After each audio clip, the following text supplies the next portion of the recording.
Olá, nessa aula aqui então eu vou falar um pouco sobre autenticação em API, beleza? Existem várias maneiras de você se autenticar em uma API. Uma das mais usadas hoje em dia seria com o JSON Web Tokens, que é esse JWT, que em inglês a galera fala JOT, beleza? Então, o que é esse JWT? Ele é um token, um web token, no padrão RFC 7519, para dados, para trafegar dados com segurança entre dois lados. Então ele é composto por header, payload e signature.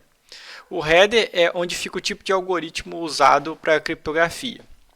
O payload é um objeto JSON com os dados que você precisa guardar sobre esse usuário. E a signature fica a assinatura do token para garantir a autenticidade. Esse tipo de informação aqui ele é mais importante para o back-end. Para o front-end não interessa muito, mas eu estou explicando aqui um pouco do conceito para você entender. Então, se você quer saber mais aí sobre o JWT, é só você acessar esse site aí, vir aqui em Introduction, que vai ter tudo detalhado exatamente o que é esse token, beleza? É importante saber inglês aqui, nesse caso, para poder conseguir ler o site. Vou mostrar um exemplo de um token aqui, só para você entender. Então, vou selecionar aqui.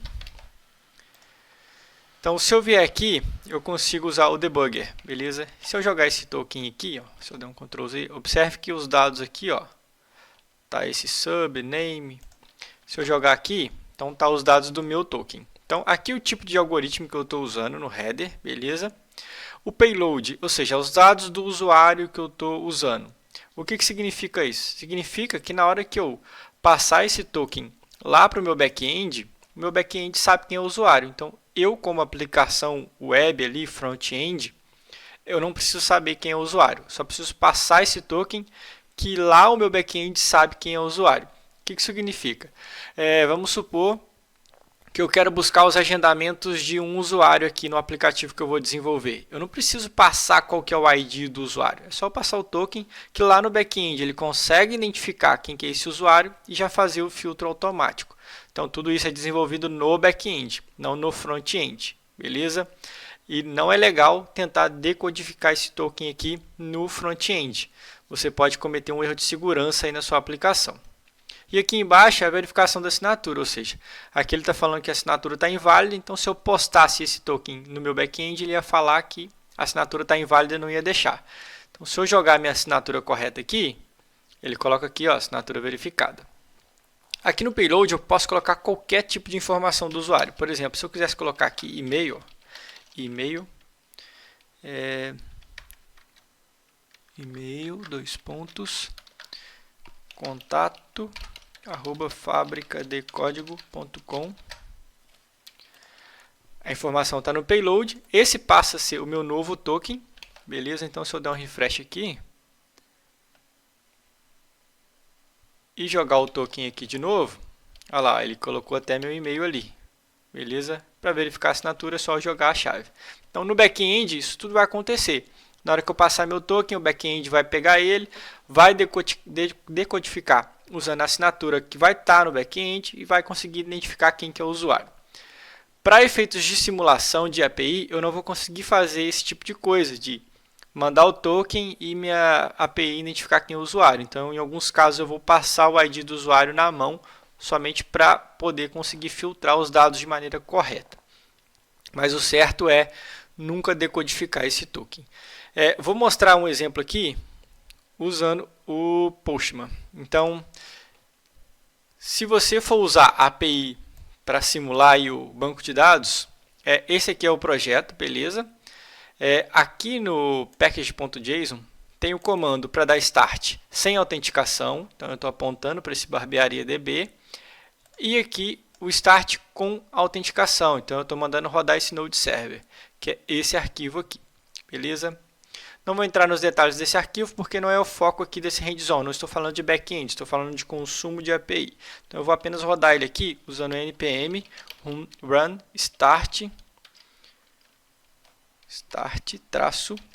-out. Então só para você entender, estou rodando aqui, ó, esse comando start out. Beleza? Então vou dar o enter aqui.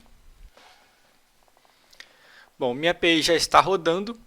Então vou tentar fazer um request aqui agora sem nenhum tipo de autorização. Então, eu estou indo lá no Services, vou tentar pegar todos os serviços. Então, quando eu enviar esse request, ó, ele me devolveu aqui, ó, 403, que é de acesso negado, beleza? E devolveu aqui a mensagem, ó, erro no Authorization Format. Se você reparar, ele veio aqui no servidor, ó, e tentou de fato fazer. Então, aquilo lá eu que programei para ele retornar esse 403 quando não tiver lá a autorização. Se eu botar aqui, então, para esse tipo de autenticação de token, a gente vai usar esse bearer, ou em português, bearer, que eu passo aqui o token, beleza? Então, estou passando um token, esse token está inválido, e aí o que vai acontecer? Ele vai me retornar aqui também, ó, success false, qual que é o erro, falou que o token está expirado.